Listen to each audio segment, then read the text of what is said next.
On June the 22nd, 2013, veteran wing walker Jane Wicker was performing at the Vectren Dayton Air Show in Ohio when tragedy struck. Perched on the wing of a 1940s Stearman biplane, piloted by Charlie Schwenker, she was executing one of her signature stunts when the plane suddenly lost control, flipped, and slammed into the ground in front of thousands of horrified spectators. Both Wicker and Schwenker were instantly killed. The crash, captured on video and replayed across the world, remains one of the most infamous accidents in modern airshow history. So what exactly happened that day? Well, let's talk about it. This is the infamous death of Jane Wicker.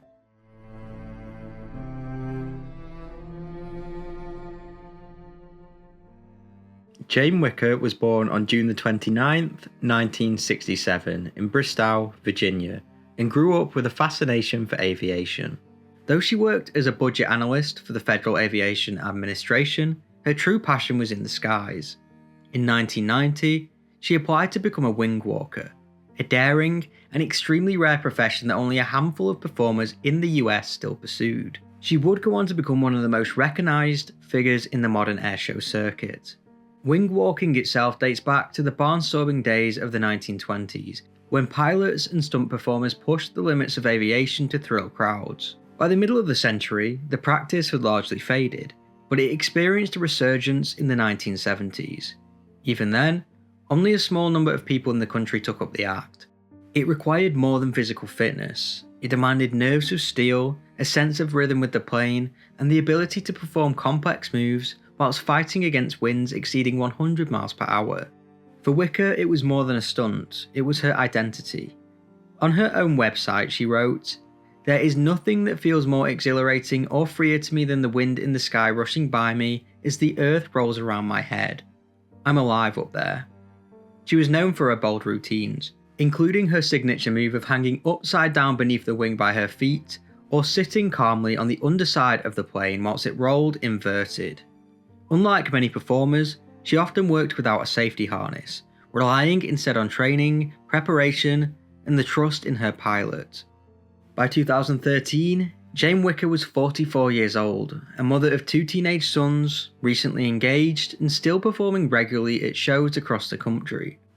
Friends and colleagues described her as a consummate professional, someone who inspired others in the tight-knit airshow community. When she arrived at the Vectren Dayton Air Show that June, she was scheduled to perform one of her signature routines in front of thousands of spectators. The Vectren Dayton Air Show, held annually at Dayton International Airport, is one of the oldest and most respected aviation showcases in the United States. For a city often called the birthplace of aviation, thanks to the Wright brothers, the event is a celebration of flying history, daring aerobatics, and technological displays. Each summer, the show draws tens of thousands of spectators eager to see everything from military jets to vintage biplanes perform dramatic feats in the skies. On Saturday, June the 22nd, 2013, the crowds gathered under bright Ohio skies for another day. Families with children lined the runways, aviation photographers set up with long lenses, and announcers kept the energy alive over the loudspeakers. Although some were disappointed that the military demonstrations had been scaled back that year, the promise of civilian performers, especially wing walker Jane Wicker, kept anticipation high. Her aircraft, a bright red, yellow and white biplane named Aurora, was striking even before it left the ground. The plane was designed with a special inverted fuel system, allowing it to fly upside down for extended periods, perfect for her gravity-defying routines. Although her longtime partner and ex-husband, pilot Kirk Wicker, was usually at the controls, he was unavailable that weekend due to work. Instead, veteran pilot Charlie Schwenker took the seat. Charlie was highly experienced, well known in the community, and trusted by Wicker herself. Together, they prepared to perform the act that had made Jane a legend, climbing from the cockpit onto the wing mid-flight, posing high above the runway, and then hanging beneath the wing before the plane rolled inverted. The atmosphere was one of excitement and nervous anticipation. Spectators craned their necks as the biplane taxied onto the runway. The announcer's voice boomed across the field, inviting the audience to watch closely as Jane prepared to give them a performance unlike any other. For most in attendance, it was supposed to be just another unforgettable moment at an air show, Instead, it would soon become a tragedy that no one there would forget, but for all the wrong reasons. At 12:45 PM, Jane Wicker's biplane took off into the clear Dayton sky. From the ground, the announcer urged the audience to keep an eye on Jane, keep an eye on Charlie, as the plane began its routine. Wicker climbed out of the cockpit and onto the wing, waving to the crowd as the aircraft looped and rolled through the sky. But within moments, something went wrong. As the plane moved into an inverted pass, it began flying lower and slower than expected. Spectators noticed the unusual angle, some even remarking aloud that the maneuver didn't look right. Aviation photographer Ian Hoyt recalled lifting his camera to capture another shot when he realised they were too low and too slow. Witnesses said Jane was sitting calmly on the underside of the wing as the biplane rolled. Then, in an instant, it pitched downwards. The impact was immediate and catastrophic. The plane struck the grass runway nose first, erupting into a fireball as fuel ignited. Wicker and the pilot Charlie Schwenker were killed instantly. Thousands of spectators gasped in horror, many frozen in disbelief at what they had just witnessed. Some parents shielded their children's eyes, others stood silent, unable to look away from the smoke and flames. The announcer's voice fell silent. Emergency crews rushed to the wreckage, but there was nothing to be done.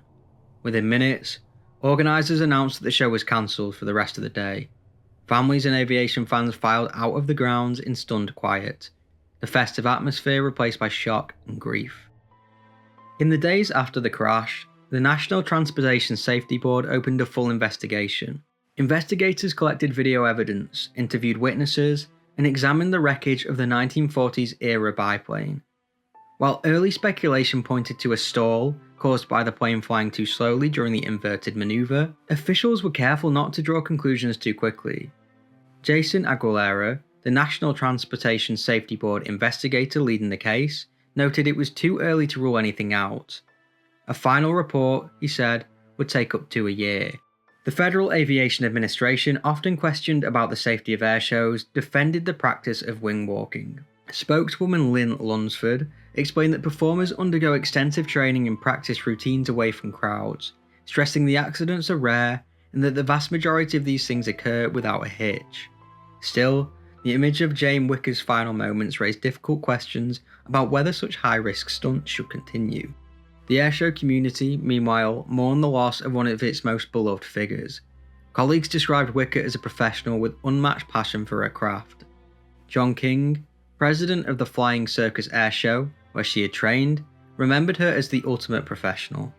Over a year later, the final report was released. The conclusion was that the maneuver had been altered from the original plan. The report specifically noted that Jane Wicker had asked the pilot to adjust the maneuver to be flown more gradually, reducing the forces on her whilst moving across the wing. That request likely led to an entry into the maneuver that wasn't properly set up, resulting in a tighter than intended turn radius. There were no mechanical failures found in the aircraft, suggesting the tragedy stemmed not from the plane itself, but from the execution of the maneuver. The altered setup left the aircraft unstable, forcing an abrupt roll that the pilot could not correct before impact. In the end, the crash was deemed an avoidable tragedy, born of pilot error and miscalculation.